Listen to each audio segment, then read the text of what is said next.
morning, everybody. So, guten Morgen allerseits. Let us open with a prayer. Lasst uns mit Gebet. Dear Heavenly Father, Lieber himmlischer Vater, I want to thank you for the rest that we had. And ich möchte dir danken für die Gnade, die wir gehabt haben. for the rest for this night. Ich möchte dir danken für die Ruhe, die wir gehabt haben diese Nacht. Thank you for this new day of life. Danke für diesen neuen Tag des Lebens. And thank you, Father, for all your guidance, all your advices, all the light that you are giving us. Danke für deine Führung und für das ganze Licht, die du uns gibst. Father, I want to thank you that you will forgive our sins. Ich danke, dass du unsere Sünden vergeben wirst, That you will help now to open our eyes, dass du uns helfen wirst, unsere Augen zu öffnen, to understand more about the sanctuary. dass wir mehr über das Heiligtum verstehen werden. And I want to ask you that you will please lead us to the cross, to this light. Ich möchte bitten, dass du uns zu dem Kreuz führst, zu diesem Licht. And please be present among us Und bitte sei anwesend jetzt unter uns. and bless Brother Lorenz, bless the translation, live stream. Und bitte segne Bruder Lorenz, die Übersetzung und den Livestream. Help us to understand more this message. Und hilft uns mehr über diesen Botschaft zu verstehen. In Jesus' name, amen. In Jesu Namen. Amen.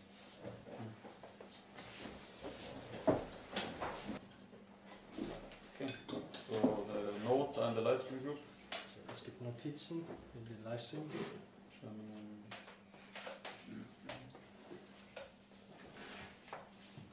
Okay. So this morning we want to look at the candlestick a little bit closer. So, heute Morgen wollen wir diese Leuchter noch näher anschauen. And let's just remind ourselves, let's go to Isaiah chapter 6.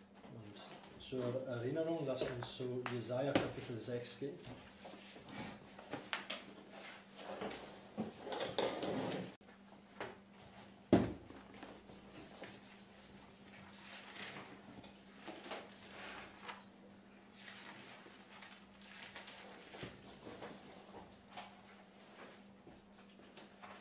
It says in verse 1, let's read verse 1. So, es sagt hier im Vers 1. It says, in the year that King Uzziah died, I saw also the Lord sitting upon a throne, high and lifted up, and his train filled the temple. So, where did Isaiah look into? So, wo schaute Jesaja hinein? Yes, into the temple, right? In das Tempel hinein. And where was he standing? Und wo ist er gestanden? In the portico. The portico. In der Right? Säulenhalle. So he was looking into the most holy place, but obviously he saw the whole temple. Aber er schaute in das Allerheiligste hinein, aber im Grunde hat er den Überblick über das gesamte Tempel. Okay, let's go to Revelation chapter 4. Das ist zu Offenbarung Kapitel 4 gehen.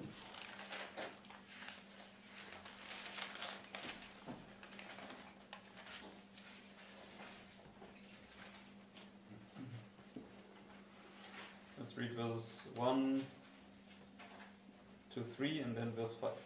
Verse 1 bis 3 und dann Vers 5. After this I looked, and behold, a door was opened in heaven, and the first voice which I heard was as it were of a trumpet, talking with me, which said, Come up hither, and I will show thee things which must be hereafter. And immediately I was in the Spirit, and behold, a throne was set in heaven, and one sat on the throne. And he that sat was to look upon like a jasper and a sardine stone. And there was a rainbow round about the throne in sight like unto an emerald. In verse 5. Vers 5.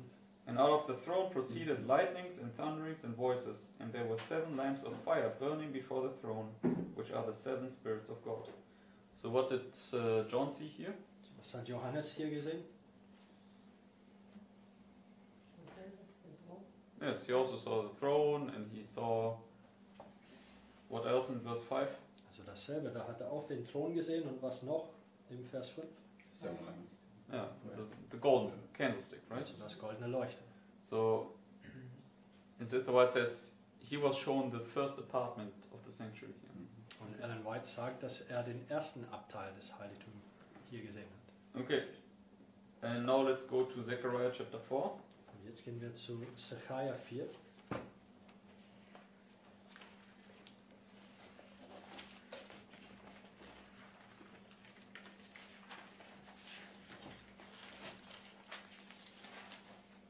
Let's read verse 1 and 2.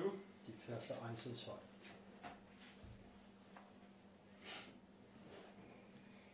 It says, "And the angel that talked with me came again and waked me, as a man that is wakened out of his sleep. And he said unto me, What seest thou? And I said, I have looked, and behold a candlestick, all of gold, with a bowl upon the top of it and his 7 lamps thereon, and 7 pipes to the 7 lamps which are upon the top thereof." So what did Zechariah see? So was sah Sacharja? Yes, he saw the candlestick, Er right? sah das goldene Leuchter. And verse 4, Vers 4. "So I answered and spake to the angel that talked with me, saying, What are these, my Lord?"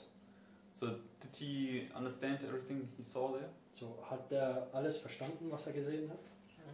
No. Nein. So, and you can show, right, that unfortunately the lines are not up yet, but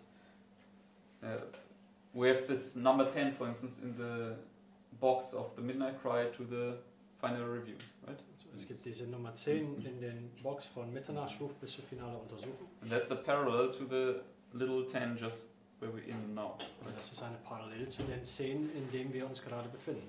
Okay. So, therefore, when Zechariah wakes up, he sees the candlestick. Okay. Deswegen, wenn Sacharja aufwacht, sieht er den Leuchter. And so, in this sense, we are right there where we should understand the candlestick. So in diesem Sinne, wir sind gerade da, wo wir diesen Leuchter verstehen müssen. And basically, God wants to show us the sanctuary. Und der Herr möchte uns den Heiligtum zeigen. Okay. So, therefore, let us begin with the candlestick, like in the book of Zechariah. So, lass uns mit dem Leuchter im Buch Sacharja anfangen. No, like in the book of Zechariah. So we will begin with the candlestick, like in the book of Zechariah. So, wir werden anfangen mit der Leuchter wie im Buch Sacharja. Yes. Okay. So, and to do this, we can go to our notes. Und das zu tun, wir können zu unseren Notizen gehen.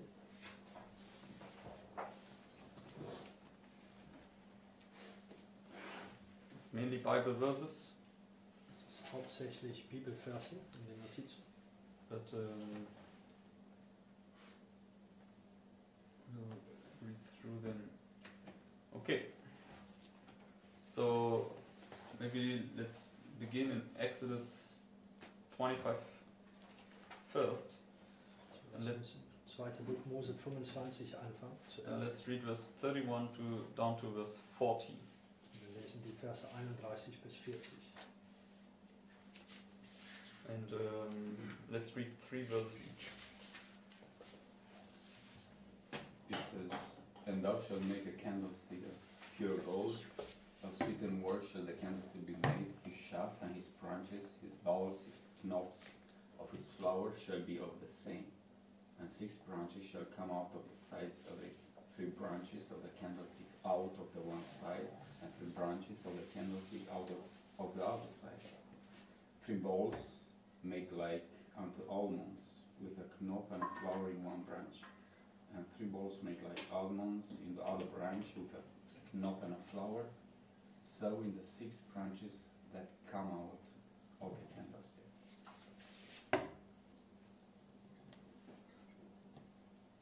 Okay, want to read the next 3? Yes. And thou shalt make a candlestick of Vers 34 mit Exodus 25, 34. 34. And in the candlestick shall be 4 bowls made like unto almonds, with their knops and their flowers.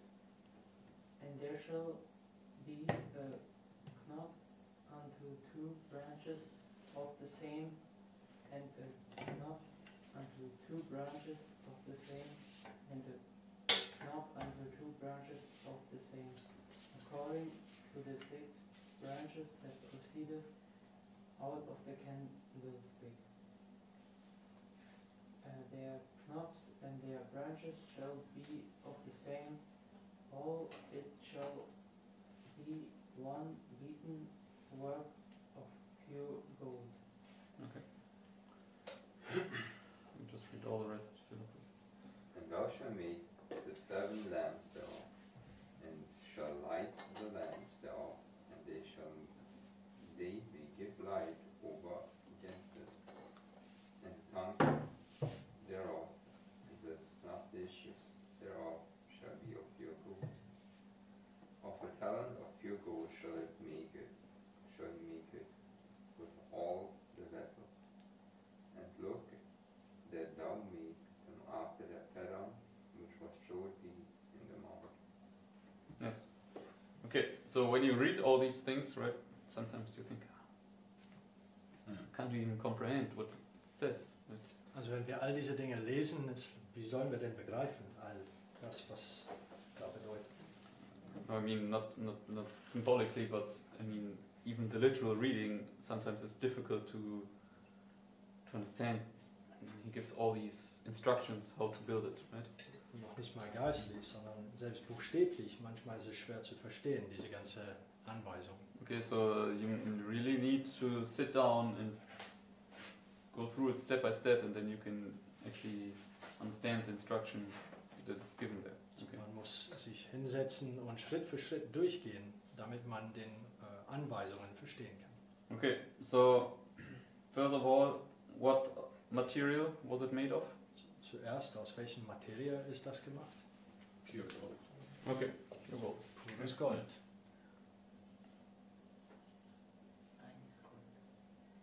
Pure gold. Okay. Amen. That's good.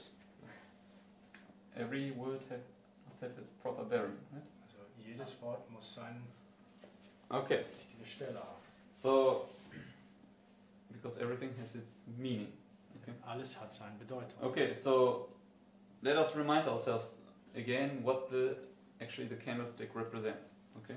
Lasst uns zur Erinnerung schauen, was das Leuchte darstellt. Let's go to Revelation chapter 1. Lasst uns zur Offenbarung Kapitel 1 gehen.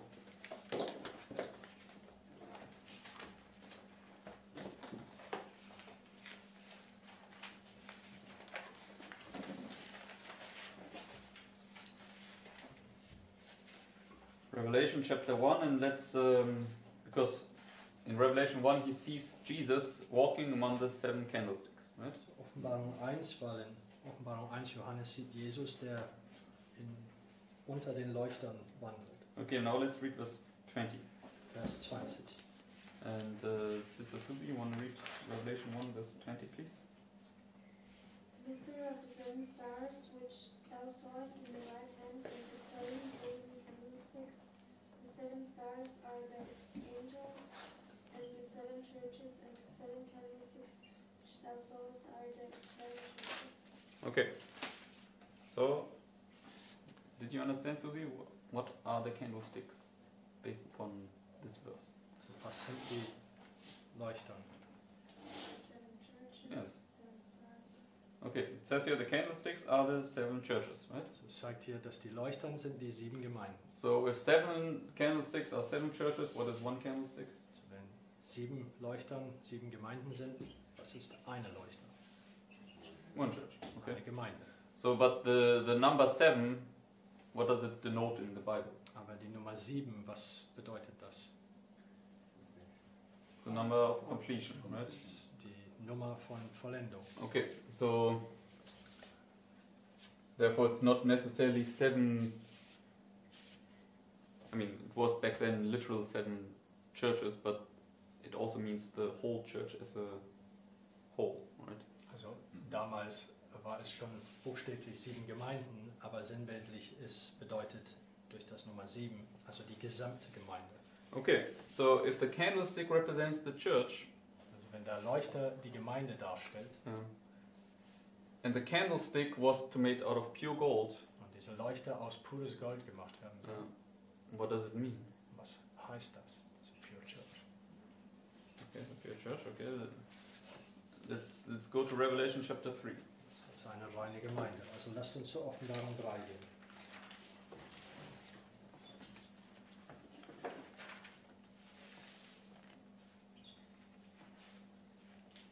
And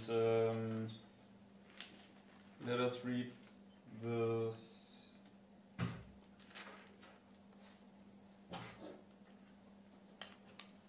17 to 18.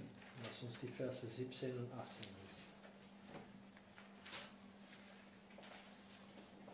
Ich denke, das ist immer jetzt heute.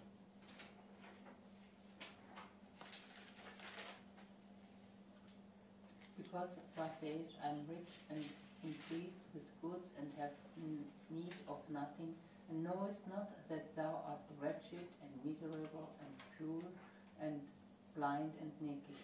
I counsel thee to buy of me gold tried in the fire, that thou mayest be rich, and white raiment, and thou mayest be clothed, and that the shame of thy nakedness do not appear, and anoint thine eyes with eye salve, that thou mayest see.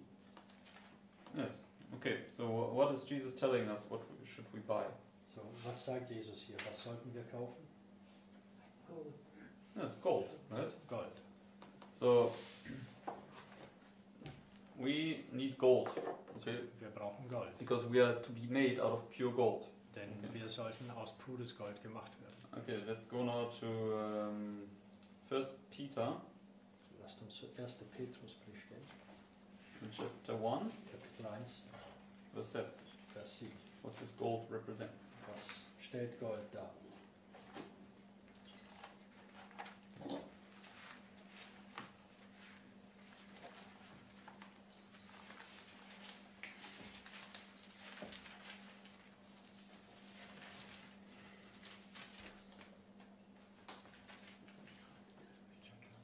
Chapter 1, 1 Peter chapter 1. Let's read verse 5 down to verse 7. 1. Petrus, Kapitel 1, die Verse 5 bis 7. And verse 7 is the verse we want to look at. Vers 7 ist das, was wir eigentlich anschauen. Okay, Scott, you want to read? Who are kept by the power of God through faith unto salvation, ready to be revealed in the last time. Wherein ye greatly rejoice, though now for a season, if need be, ye are in heaviness through manifold temptations, that the trial of your faith, being much more precious than of gold that perisheth, though it be tried with fire, might be found unto praise and honour and glory at the appearing of Jesus Christ. Yes. Okay, what is gold now likened unto here? So mit was wird Gold hier verglichen? Yes, with faith, right? Mit deinem Glaube. So, therefore, you have pure gold, therefore what does it represent? So etwas pures Gold, was stellt es denn dar? Pure Faith. faith. Okay. Pures Glaube. So the church should consist of pure faith. So die Okay. Gemeinde sollten aus pures Glaube bestehen. Okay. So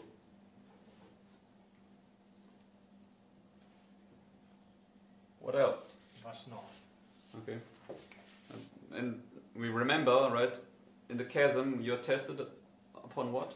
Und wir erinnern in der Kluft, du wirst auf was basiert wirst du geprüft oder getestet? Yes, faith, right? Der Glaube. Whether you have any real faith in the promises of God. Ob du Glaube in die Verheißung Gottes hast. It will be shown whether you are this candlestick made out of gold. Es wird gezeigt werden, ob du diese Leuchter aus pures Gold And therefore, bist. Jesus counsels us to buy gold of him. Und deswegen, Jesus gibt uns den Rat, Gold von ihm zu Mhm. kaufen. By this faith. Okay. Wir sollen dieses Glaube kaufen. Okay. Now let's go to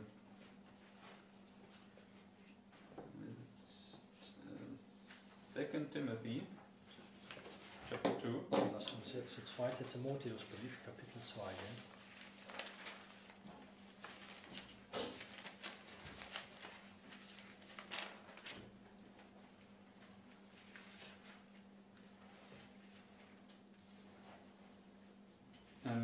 let's read verse 19 down to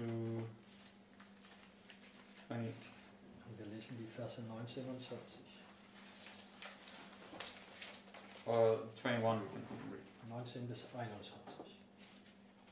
It says, Nevertheless, the foundation of God standeth sure, having this seal, the Lord knoweth them that are his. And let every one that nameth the name of Christ depart from iniquity. But in a great house there are not only vessels of gold and of silver, but also of wood and of earth, and some to honor and some to dishonor. If a man therefore purge himself from these, he shall be a vessel unto honor, sanctified and meet for the master's use, and prepared unto every good work. Okay, so what does it say here? What is the Paul likening the gold and silver to? So, was sagt es hier? Mit was vergleicht Paulus den Gold und den Silber? Verse 20. Vers 20.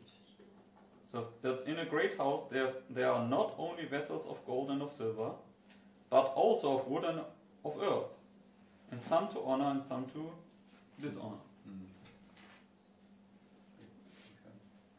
People, men, Yes. Okay. push like a gold polished in Revelation. Yes. For fire.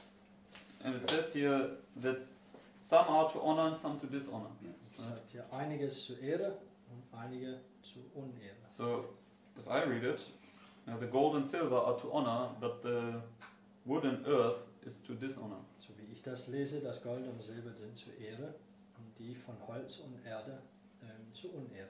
The vessel is the people. It's not Yes. the gold, it's the people. Yes, the vessel is the people, right?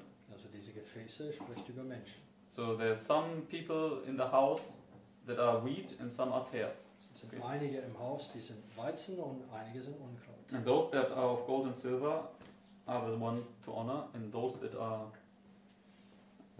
of wood and earth are to dishonor. Und diejenigen von Gold und Silber zur Ehre und die von Holz und Erde zur Unehre. Because it says here in verse 21, Denn im Vers 21 sagt if a es, man therefore purge himself from these, he shall be a vessel unto honor, sanctified and meet for the master's use, and prepared unto every good work. So how do you become a vessel unto honor? so wie werdest du ein Gefäß zur Ehre? Yeah, you must purge yourself. Right? Du musst dich reinigen. Okay, keep your finger here, Halte den Platz hier. and let's go to Malachi chapter 3. Dann gehen wir zu Malachi 3.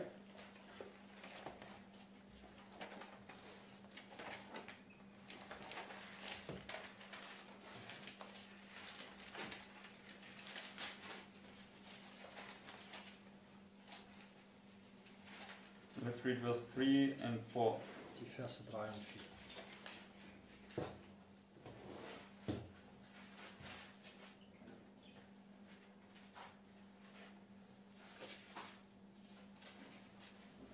Okay, and Marius, you want to read this first, please? And he shall sit as a refiner and purifier of silver, and shall purify the son of Levi, and purge them as gold and silver, that they may offer unto the Lord an offering in righteousness. Then shall the offering of Judah and Jerusalem be pleasant unto the Lord, as in the days of old and as in the former years. Yes. Okay, so what does the Lord do with the gold and the silver? So was tut der Herr mit das Gold und Silber? Purge them. Yes, Reinigt. purify and purge it. Right? So, and when you're purified and purged, what can you then do, according to verse 4? Du gereinigt und geläutert bist, was kannst du tun, gemäß Vers 4? Pleasant unto the Lord. Or offering. Yeah, you can bring the Lord a pleasant offering, right? Kannst du den Herrn ein wohlgefälliges Opfer darbringen? So you please God. Right? Du gefällst Gott. And when do you please God? Und wann gefällst du Gott? In your faith. Yes, it's Hebrews 11 verse 6 says it's impossible to please God unless you have faith. Right? Hebräer 11, Vers 6 sagt, es ist unmöglich, Gott zu gefallen ohne Glauben. So it's impossible to please God if your gold is not pure. So, es ist unmöglich, Gott zu gefallen, wenn dein Gold nicht rein ist. Okay, and therefore he puts you into where? Where does he purify you? Deswegen tut er dich wo hinein? Wo läutert er dich? Yes, in the fiery oven, In right? das Feuerofen. Okay, so this is how he will purify your faith. So wird Gott unseren Glaube reinigen. Okay, so and when we go back to 2 Timothy Wenn wir zurück zur 2. Timotheusbrief gehen, in chapter 2, Kapitel 2, so when you're of gold and silver, you're this vessel of honor. so Okay. wenn du aus Gold und Silber bist, bist du diesen ehrenvolles Gefäß. So God's church is to honor God, right? Gottes Gemeinde soll Gott ehren. So I don't know what-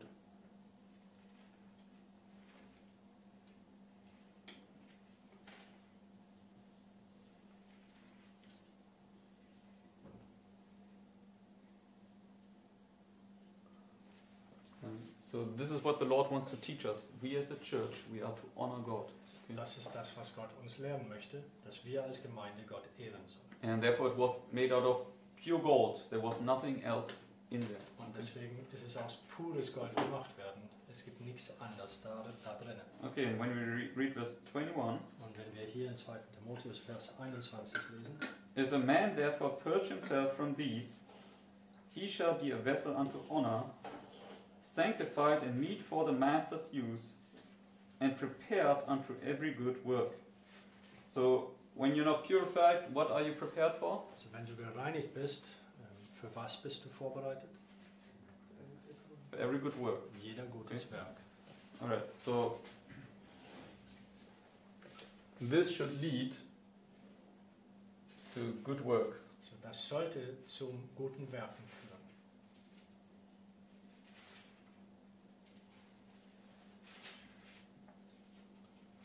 I don't know if it makes sense. So, let's go to Matthew chapter 5. Lasst uns jetzt zu Matthäus 5 gehen.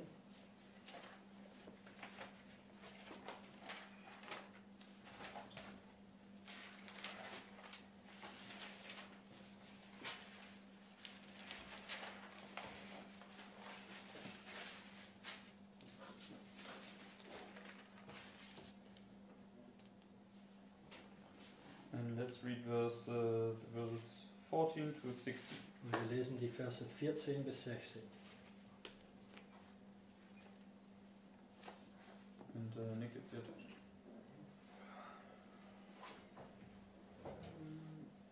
Ye are the light of the world. A city that is set on an hill cannot be hid. Neither do men light a candle and put it under a bushel, but on a candlestick, and it giveth light unto all that are in the house. Let your light so shine before men that they may see your good works and glorify your Father which is in heaven. Yes, okay. So, we are called to be the light to the world. Right? Wir sind berufen, das Licht zur Welt zu sein. This candlestick was a light giver, right? Der Leuchter war ein Lichtgeber. And how are we giving the light to the world? Und wie sollten wir das Licht zur Welt geben? What does it say? Was sagt es? The good work. Yes, yeah, by showing the good works. Right? Dass wir diese guten Werke zeigen. So, but in order to do this, what needs to come first? Aber so, dass wir das tun können, was muss zuerst stattfinden? Pure faith. Yes, we need to have this pure faith. Wir müssen diese pures Glaube haben. And how can we have this pure faith again? Wie können wir diese pures Glauben erlangen? From the word of God. Fiery trial. Yes, the fiery trials. Okay. Durch den Feuerproben. So the Lord needs to purify us, that our gold is clean and pure. Also der Herr Okay. musste uns reinigen, dass unser Gold rein und pur ist. And then, when we have this pure faith, we can have the pure works. Und Okay. dann, wenn wir dieser reines Glauben haben, können wir reine Werke vorbringen. Because can we do any good works out of ourselves? Denn können wir gute Werke aus uns tun? Of course not. Right? Natürlich nicht. So therefore, only by faith you can do works. Deswegen nur durch Glaube können wir Werke tun.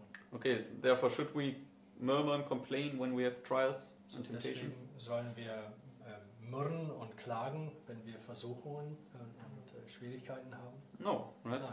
It's just God's way to bring us to the pure faith, okay? Es ist nur der Art, wie Gott uns zu diesem pures oder dieser reines Glaube bringt. That we can do good works, Dass wir diese gute Werke vollbringen. that we can be a light to the world. Dass wir ein Licht zu der Welt sein können.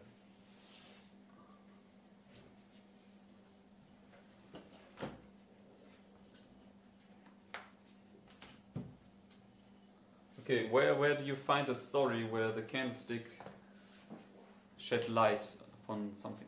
Und wo finden wir eine Geschichte, wo der Leuchter irgendetwas geleuchtet hat? Maybe it's... Oh, right. Let's go to Daniel chapter 5. In Daniel Kapitel 5.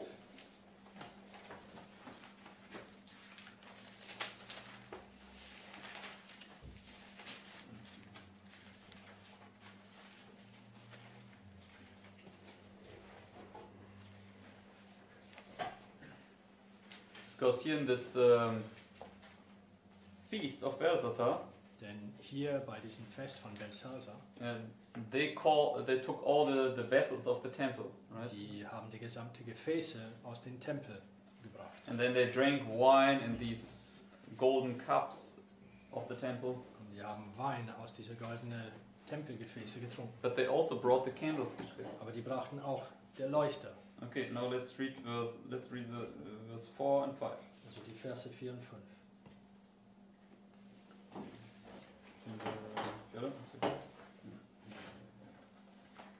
They drank wine and great gods, gold and silver, and of brass, and of iron, and of wood, and of stone. In the same hour came forth fingers of a man's hand, and rolled over against the candlestick upon the path of the wall of the king's palace. And the king saw the part of the hand that rolled. Yes. Okay. So here we see the candlestick, right? So hier ist der Leuchter erwähnt. And he was over against the wall. Und es war gegen der Wand.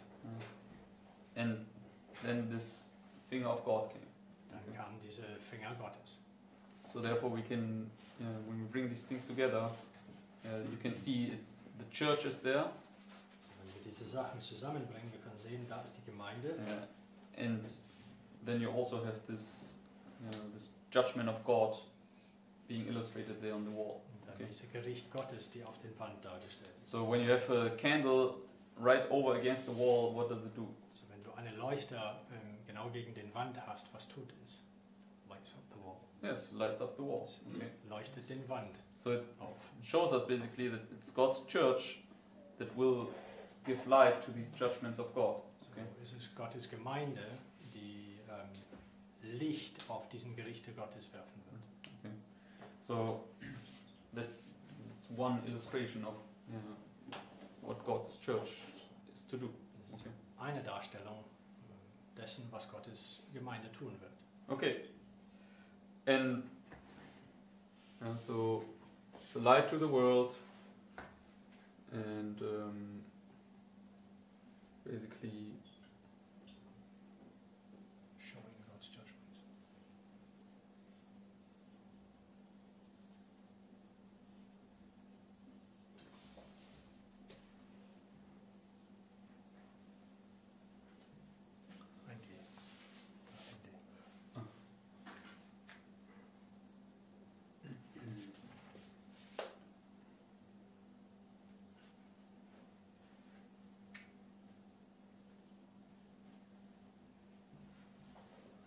okay.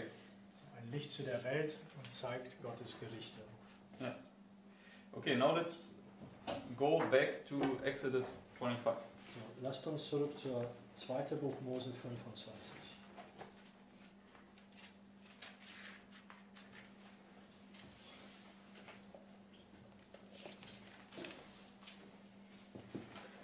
And let's read verse 31, Und Vers 31. also verse 36. Verse 31 und Vers 36. And this is your turn.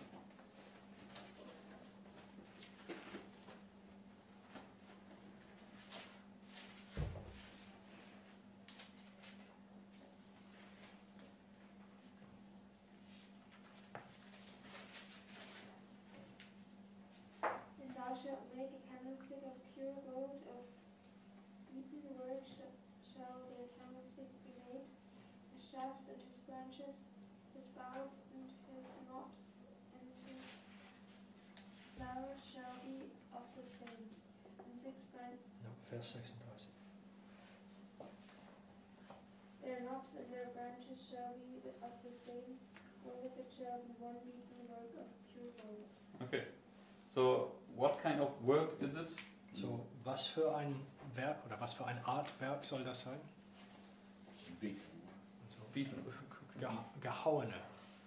So the man to beat this candlestick, right, and put it into shape. Also der Mensch muss diesen Gold behauen, um den Form des Leuchters zu erzeugen. Okay, so what does it illustrate? So was stellt es dar? Virgin. Yeah, the Lord also will beat his candlestick, right? Also der Herr wird auch seine Leuchter behauen, And that it has the right shape. dass es die richtige Form hat. Let's go to Ephesians chapter 2, verse 10. Lasst uns zu Epheser Kapitel 2, Vers 10 gehen.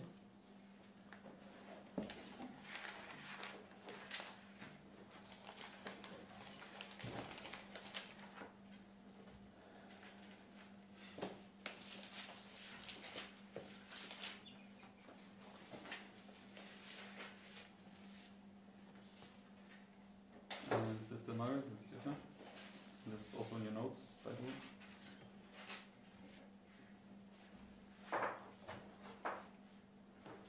Diese 2 10. Mhm.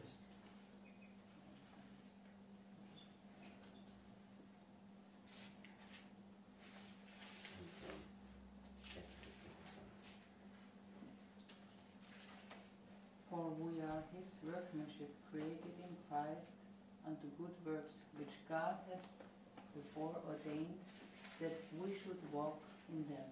Yes, okay. So it says here, we are his workmanship. So, wir sind sein Werk. So and he beats us in order to produce good works. Und haut uns so, dass wir gute Werke Just hervorzeigen. the same illustration as this. Okay. Das ist derselbe Darstellung wie die hier. Okay, so God's goal is always to do good works, which is keeping his law, right? Das Absicht ist, dass wir immer gute Werke hervorbringen, was im Grunde sein Gesetz halten ist. So and how does he beat us? Let's go to Jeremiah 23, verse 29. Wie behaut das? Jeremia 23, Vers 29. What is his hammer? Was ist sein Hammer?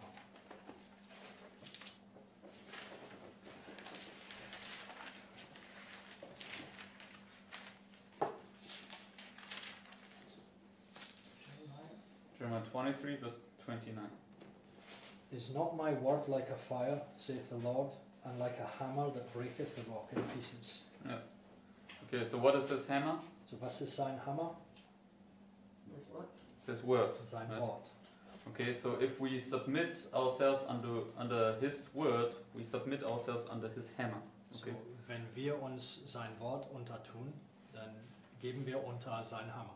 Geben Okay. wir uns unter sein Hammer. And this is how we can become this beaten work. Und Okay. so werden wir dieses behauene Werk werden.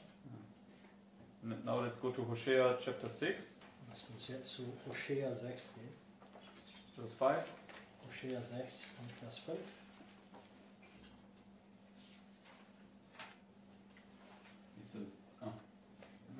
It says, therefore have I hewed them by the prophets, I have slain them by the words of my mouth, and their judgments are as the light that goeth forth. So we see we are hammered and hewn by God's word. Wir können sehen, dass wir behammert werden und gehauen werden durch Gottes Wort. So, therefore, whenever we have trials and temptations, let us remind ourselves it's only to make our gold pure. So, wir müssen daran denken, dass wenn wir Schwierigkeiten haben oder Versuchungen, dann ist es nur mit dem Sinn, dass unsere Gold pur gemacht wird. And that we can become this one beaten work. Und dass wir dieses ein einziges behauene Werk werden können. Okay. Let's go now to Exodus 37. Lasst uns zu 2. Buch Mose 37 gehen. This is not in your notes. Das ist nicht in den Notizen. 2. Buch Mose 37.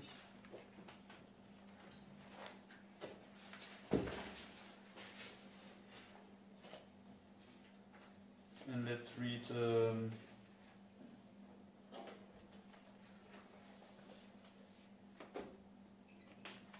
verse 22. Speaks about the candlestick also. Und wir lesen Vers 22, spricht wieder über der Leuchte.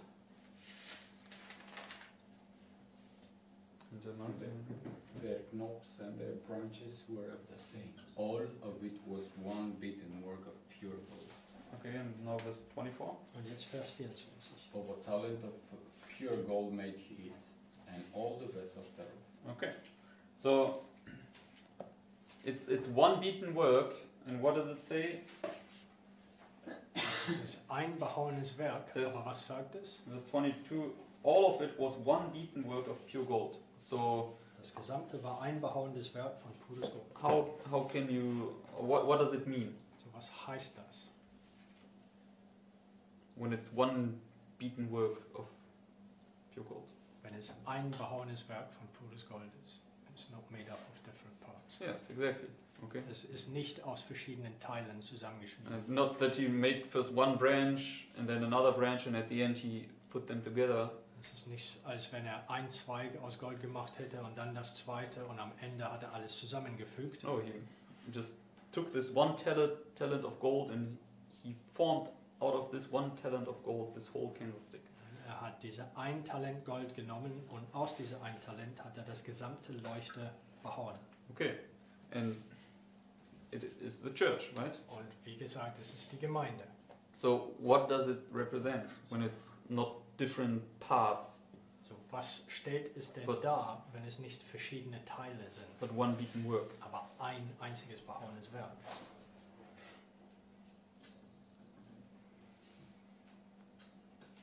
I mean, they were beaten together, they went together to the same kind of forging.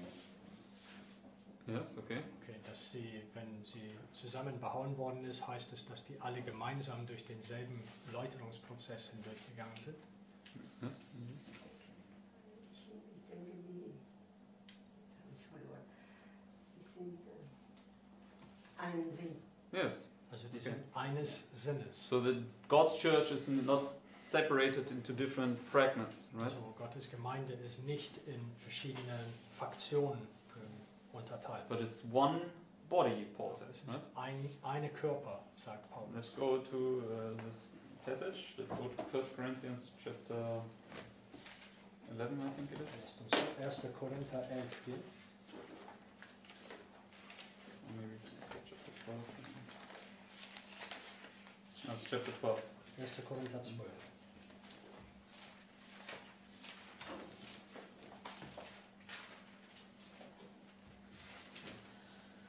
Let's read beginning in verse 1. And let's read to verse 6. Und wir lesen die Verse 1 bis 6. And Fede, I think it's your turn. Right? You can read the first three and Sister Susie can. Das in den Notizen? No. 1. Korinther 12. Yes.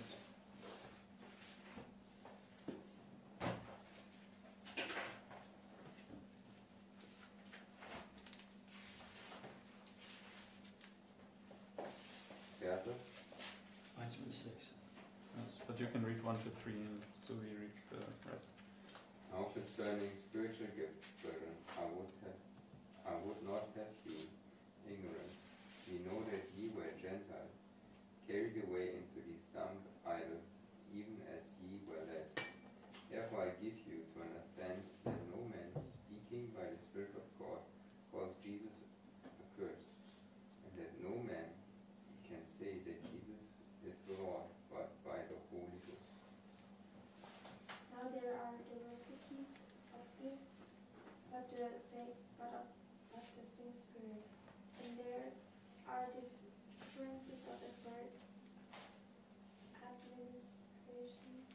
but the same Lord. And there are diversities of operations, but it is the same God which worketh all in all. Yes, okay. So Paul says there are different areas in the church, in a sense, different duties and tasks to be done. Also Paulus sagt, es gibt verschiedene Bereiche in der Gemeinde, also verschiedene Werke und Pflichten, die getan werden müssen. But it's all one. Aber die sind alle eins. For instance, also Sister White says the medical work and the gospel is to blend in one. Right? Ellen White sagt zum Beispiel, dass das medizinische Werk und das Evangelium soll in eins verblenden. And when we now read verse 12, Und wenn wir Vers 12 jetzt lesen, or 11 to 13 actually. oder die Verse 11 bis 13. Is this Margaret? You want to read this first? 12, 11 bis 13. yeah, or 12, 11. Mhm. But all this worketh that one and the self-same Spirit, dividing to every man severally as he will. For as the body is one and has many members, and all the members of that one body, being many, are one body, so also is Christ. For by one Spirit are we all baptized into one body, whether we be Jews or Gentiles, whether we be bond or free, and have been all made to drink into one Spirit. Yes. For Okay.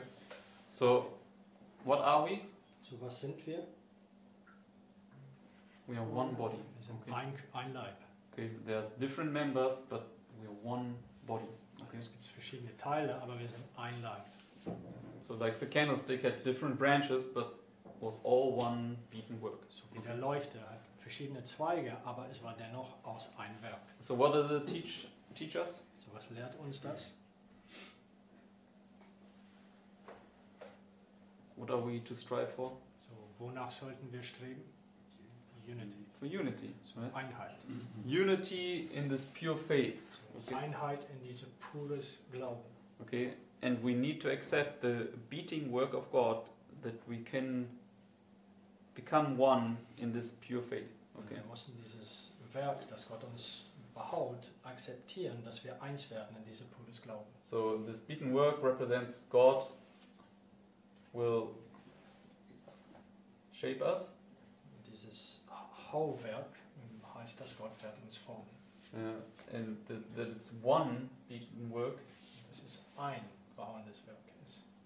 Es represents this unity Es stellt diese Einheit, in the church. diese Einheit in der Gemeinde dar. Okay, so by just looking at these basic examples, the Lord already, or these basic symbols, the Lord already teaches us these spiritual principles. Nur indem, dass wir diese einfache Symbole anschauen, der Herr lehrt uns jetzt schon bereits geistliche Prinzipien. Okay. So let's go now to Leviticus. It's back in your notes. So, lasst uns so 3. Buch Mose gehen, das ist auch in den Notizen. Leviticus 24. 3. Buch Mose 24, Let us read the verses 1 to 4. Verse 1 bis 4. Leviticus 24, verses 1 to 4. And the Lord spake unto Moses, saying, Command the children of Israel that they bring unto thee pure olive oil beaten for the light, to cause the lamps to burn continually. Without the veil of the testimony in the tabernacle of the congregation shall Aaron order it from the evening unto the morning before the Lord continually. It shall be a statute for ever in your generations. He shall order the lamps upon the pure candlestick before the Lord continually. Yes. Okay. So what should have happened with the light? So, was soll mit dieser Leuchter passieren? With the light. Das Licht. Yeah, burn continually. Das soll Okay. beständig brennen oder beständig leuchten.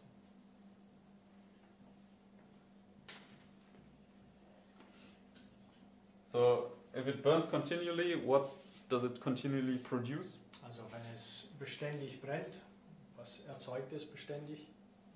Light. Licht. Okay. And what did we see? What does the light represent? Und was haben wir gesehen? Was stellt das Licht dar? It says, "Ye are the light of the world," right? Ihr seid das Licht der Welt. How are we the light of the world? Und wie sind wir das Licht der Welt? Good works. Yes, showing the good works. Okay. Indem dass wir die gute Werke zeigen. So does the Lord teach us? Okay, you can have a bad moment and you can just do some evil works here and there. So sagt der Herr so, es ist okay, ab und zu mal so einen schlechten Tag zu haben, dass du hier und da mal schlechte Werke hervorbringen kannst. No, right? Nein, You should burn continually. wir sollen beständig leuchten. Okay. We are to be the light of the world. Wir sollen das Licht der Welt sein. So, but how could the candlestick burn continually? Aber wie konnte das Leuchter beständig leuchten? Yes. Okay. Durch das Öl. So, and what oil? Was für Öl? Olivenöl. Pure, right? It says. Pures Olivenöl. So pure oil. Pures Öl. Okay. And who was to lighten the candlestick? Und wer sollte die Leuchter leuchten Anzünden. oder anzünden? It was Aaron, right? Aaron. And Aaron was who? Und Aaron, wer Was war? a high priest. Der war der hohe Priester. Okay.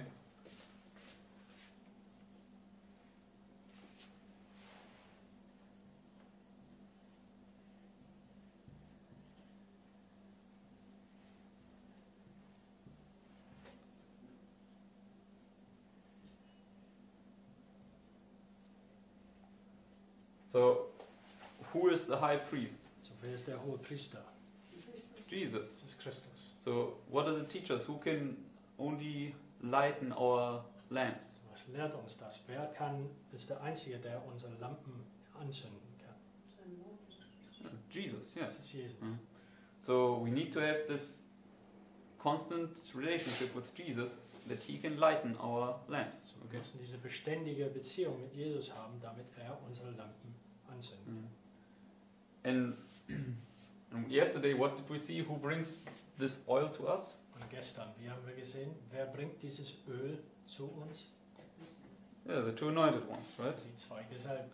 So we can see how we need to be constantly in connection with heaven, So, wir können sehen, dass wir beständig in Verbindung mit dem Himmel sein müssen.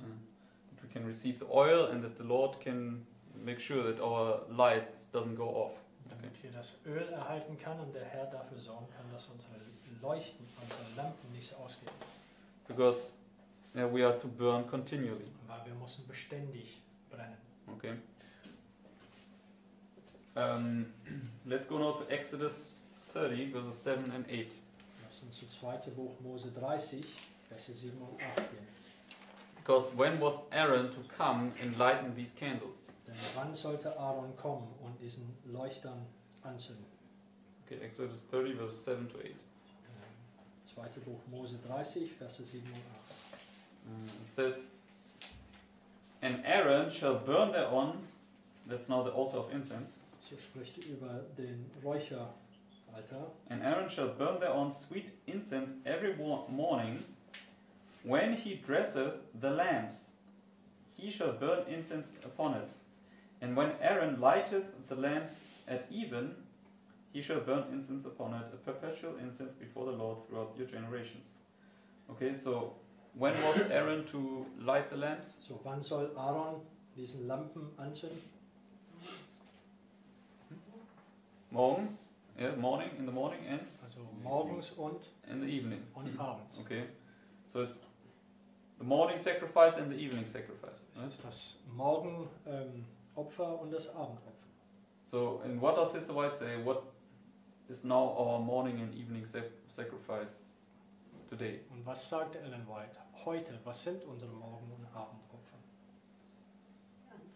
Yes, morning and evening worship. Also Yeah. Morgen- und Abendandacht. So when you come to morning and evening worship, this is where Jesus wants to lighten your lamps. Wenn du Okay. zur Morgen- und Abendandacht kommst, das ist, wo Jesus deine Lampen anzünden möchte. ist. Okay.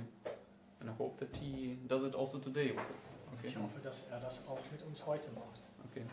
That we can then burn throughout the day, Dass wir während des Tages leuchten kann and then in the evening when we come, that we can burn throughout the night. und Okay. dann, wenn wir abends kommen, dass wir auch abends durch die Nacht leuchten können. Okay.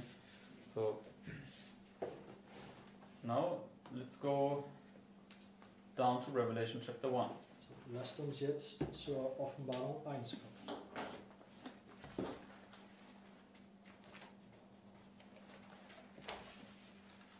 Let's read the verses 12 to 17. Offenbarung 1, die Verse 12 bis 17. Oh, actually, okay, let's read. Actually, it's enough if we read verse 12 down to verse 13. Yes. Also es ist genug, wenn wir die Verse 12 und 13 lesen. It says, "And I turned to see the voice that spake with me, and being turned, I saw 7 golden candlesticks, and in the midst of the 7 candlesticks, one like unto the Son of Man, clothed with a garment down to the foot, and girt about the paps with a golden girdle." Okay, so where was Jesus? So, wo war Jesus? In the midst. In the midst of the candlesticks. Inmitten den Leuchtern. And he's this high priest that is to lighten the lamps, right? Er ist dieser hohe Priester, der diesen Lampen anzünden soll. So what does it already teach us? Was lehrt uns das bereits? Wenn wir jetzt die anderen Dinge haben, dann ist Jesus unter uns. Yes, exactly. Okay. Also, dass wenn wir Andacht haben, Jesus ist bereits unter uns.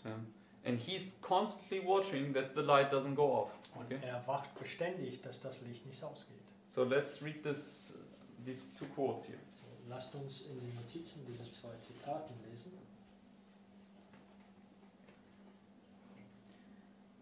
It says here, constant diligence in behalf of his church. In the message to the church at Ephesus, Christ is represented as holding the 7 stars in his hand and walking in the midst of the 7 golden candlesticks. He's represented as walking among them, thus illustrating his constant diligence in behalf of his church. He that keepeth Israel neither slumbers nor sleeps, nor does he become indifferent.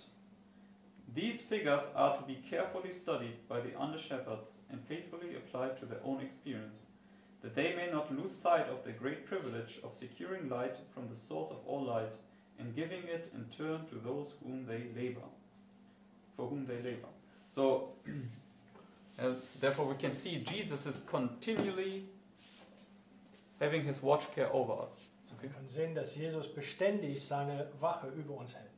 So that's a good thing, right? Und das ist eine gute Sache, richtig? Okay, this can give us hope and courage whenever we have trials and temptations. Das kann uns Hoffnung und Mut geben, besonders wenn wir Versuchungen und Schwierigkeiten And we haben. can go and cry to Jesus and say, Lord, please don't let my light go off. Und wir können zu Jesus schreien und sagen, Herr, bitte lasst meine Lampe nicht ausgehen. And we can accept his work of chastisement, understanding it's only there to give me pure gold and to be one beaten work. Okay? Und wir können seinem Werk des Zurechtweisens akzeptieren, wissen, dass es uns eine pure Glaube geben sollten, dass wir gute Werke hervorbringen können. Did you say that? No, that we can be of pure gold in one beaten work. Dass wir aus pures Gold sein können und ein behauenes Werk werden können. Okay. So, brothers and sisters, these things, we really need to get them in our minds. Liebe Geschwister, diese Dinge müssen wir in unseren Verstand bekommen. Especially now in this time of shaking, these thoughts will save your soul. So, insbesondere zu dieser Zeit der Erschütterung, diese Gedanken mögen unsere Seelen retten. That you can understand what you need to do when you are tempted and tried, then you can remember these things and can receive strength and courage to endure it. Dass du verstehst, dass wenn du unter Versuchung kommst, dass du diese Dinge erinnern kannst und dass du gestärkt wirst, Mut bekommst, um diese Dinge zu tun. Okay. Alright. So now let's go to the next quote. Der nächste Zitat.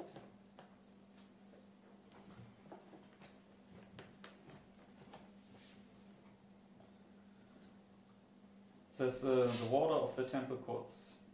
The words fall from the lips of one who cannot lie. The picture reveals eternal vigilance.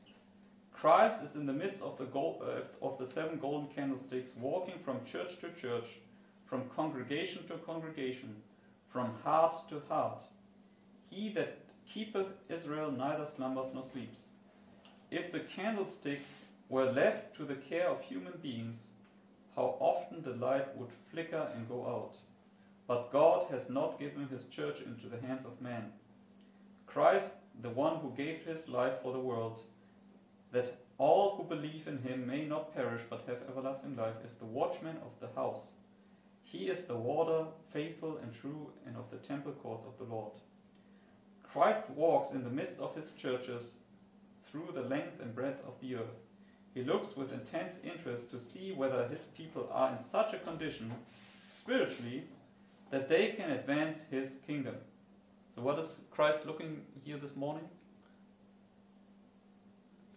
Say that again, Lord. So Christ. For what is Christ looking here this morning? So für was schaut Christus aus heute Morgen?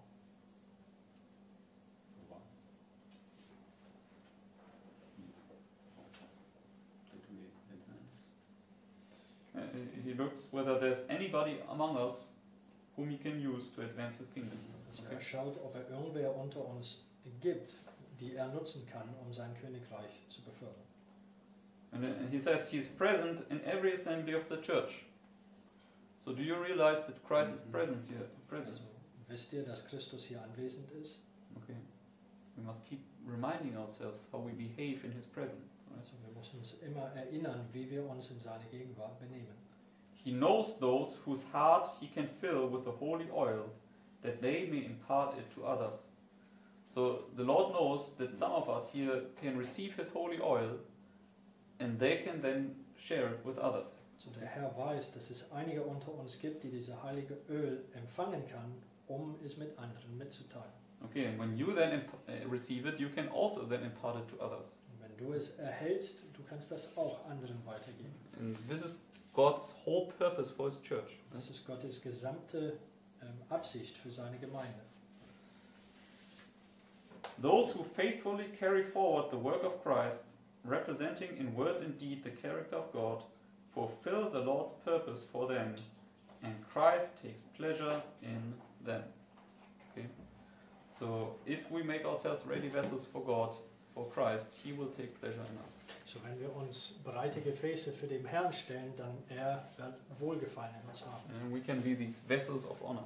Wir können Okay. diese Gefäße der Ehre sein. Of pure gold, Pures Gold, of one beaten work, we can einbehauenes Werk. have this unity among us, Wir können diese Einheit unter uns haben, based upon this pure faith. basierend auf diesem pures Glauben. And we can burn continually and let our light shine Und wir to können all the people around us. beständig brennen und unser Licht alle um uns herum leuchten lassen. And I really hope that the Lord kindles this fire today in us. Okay? Und ich hoffe wirklich, dass der Herr diesen Feuer in uns heute entfacht, Because we so need it so much. weil wir es brauchen zu sehr. Okay, then let's close with prayer. Dann lasst uns mit Gebet schließen.